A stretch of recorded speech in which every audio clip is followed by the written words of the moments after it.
रमन और छुट्टी का बहाना। एक दिन रमन और कमली बारिश शुरू हो गई। मौसम सुहाना हो जाएगा जी। रमन दूसरे कमरे की ओर बढ़ जाता है। एक और फायदा होगा, मैं बॉस बारूद फट को फोन करके छुट्टी ले लेता हूँ। सर, बारिश हो रही है, मैं दफ्तर नहीं आ सकूंगा।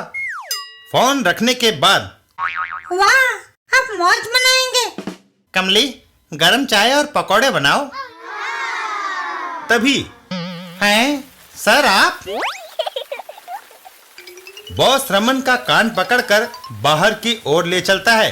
रमन, सीधे दफ्तर चलो। घर के बाहर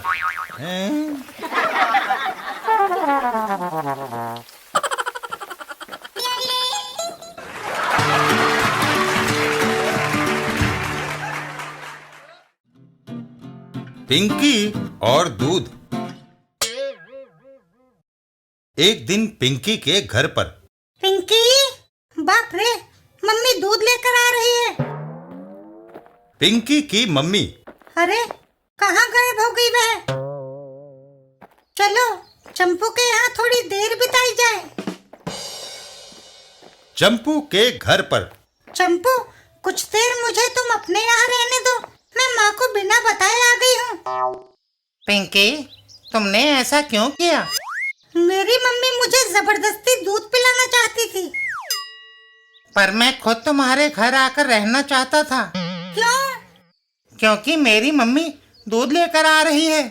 इतना कहकर चंपू घर से दौड़ पड़ता है। पिंकी और चंपू। पता नहीं दुनिया भर की माताएं दूध पिलाने पर इतना जोर क्यों देती हैं?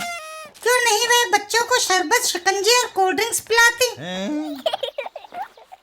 आओ पिंकी, हम दूर ऐसी जगह चले जाएं जहाँ पर कोई दूध पीने को ना कहे।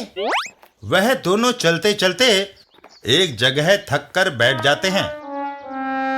बच्चों, लगता है तुम चलते चलते थक गए हो। हाँ। ठहरो, मैं अंदर से तुम दोनों के लिए गरम दूध लाती हूँ। वह बूढ़ी औरत जैसे ही झोपड़ी के अंदर जाती है, पिंकी और चंपू वहाँ से भाग खड़े होते हैं। पिंकी, भागो। ये बुढ़िया भी हमें दूध पिलाना चाहती है चंपू। वह दोनों भागकर एक जंगल में पहुँच जाते हैं। पिंकी, हम यहाँ जंगल में रहेंगे। यहाँ हमें कोई दूध पीने को मजबूर नहीं करेगा। यहाँ बिना रोक टोक सारा दिन खेलेंगे, मौज मस्ती करेंगे। तभी एक शेर वहाँ आ जाता है। पिंकी और चंपू। मम्मी। उसी वक्त एक बलिष्ठ आदमी आकर शेर की दुम पकड़ लेता है और उसे पटकी देकर दूर फेंक देता है। चल, परे जा। हाँ?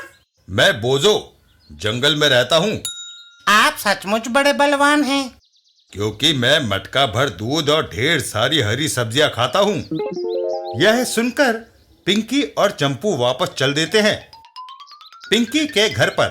मम्मी, मुझे दूध दो।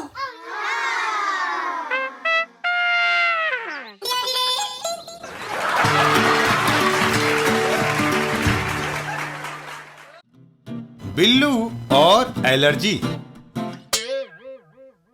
एक दिन बजरंगी पहलवान डॉक्टर के पास। डॉक्टर साहब, अचानक शरीर में खुजली होने लग गई। सवेरे कहाँ गए थे? बगीचे में। तुम्हें फूलों से एलर्जी है क्या? जब किसी को किसी चीज से एलर्जी होती है तो उसे देखते ही व्यक्ति के शरीर में विकार पैदा हो जाता है इलाज? बस फूलों से दूर रहो। बजरंगी क्लिनिक से वापस चल देता है। कुछ देर बाद। उस्ताद, तुम्हारा जाने दुश्मन आ रही है। ओ चूहे ने हमेशा मेरी खिल्ली उड़ाई है, मार मार कर उसके हाथ पैर तोड़ दूंगा। बजरंगी बिल्लू को दबोच लेता है। क्यों, तुझे यहाँ आने की हिम्मत कैसे हुई? कमाल है। बजरंगी पहलवान, मैं तुमसे सुलह करने आया हूँ और तुम्हारे लिए अपनी दोस्ती की निशानी ये फूल लाया हूँ। No, no, no, no, no. Bajrangi एकदम से उछल कूद करने लगता है। अबे बच गए। ओह, खुजली, दफा हो जाए यहाँ से चूहे। आए। बिल्लू मुंह लटका कर घर वापस आ जाता है। ताऊ जी, बजरंगी से दुश्मनी खत्म करने के लिए मैं उपहार स्वरूप ये फूल लेकर गया था, उसने डांट कर भगा दिया। अरे वह बड़ा पहलवान छोटे फूल से राजी थोड़ा ही होगा। ताऊ जी एक गुलदस्ता बिल्लू की ओर बढ़ाते हैं। जाकर उसे ये गुलदस्ता भेंट करो, देखना मारे खुशी के वह तुमसे लिपट जाएगा। बिल्लू और बजरंगी, माफ करना पहलवान, तुम्हारे लिए एक छोटा सा फूल लाना मेरी नादानी थी। अबे क्या करता है? है?